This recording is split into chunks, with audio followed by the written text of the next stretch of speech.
மதுரையில் சாதி சான்று கோரி தொடர் போராட்டத்தில் ஈடுபட்டு வரும் இந்து காட்டுநாயக்கன் சமுதாயத்தினருக்கு சிபிஎம் மாநில செயலாளர் பாலகிருஷ்ணன் ஆதரவு தெரிவித்துள்ளார்.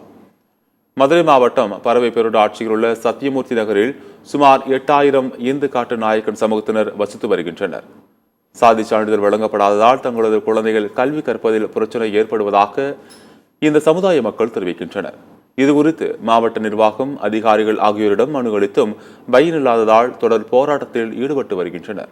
இந்த போராட்டத்தில் மார்க்சிஸ்ட் கம்யூனிஸ்ட் கட்சியின் மாநில செயலாளர் பாலகிருஷ்ணன் கலந்து கொண்டு ஆதரவு தெரிவித்துள்ளார்.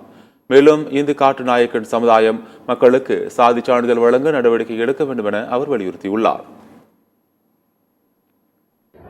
காட்டுநாயக்கர்களுக்கு எஸ்டி சான்றிதழ் கொடுக்க வேண்டும் என்று ஏற்கனவே அரசாணை இருக்கிறது.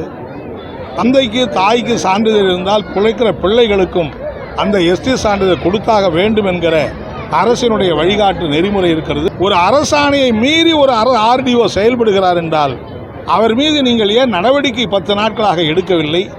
மாவட்ட ஆட்சித்தலைவர் ஏன் இதை வேடிக்கை பார்த்துக்கிட்டு இருக்கிறாங்க? எனவே இந்த அநியாயமான அக்கிரமான போக்கை நான் வன்மையாக கண்டிக்க விரும்புகிறேன்.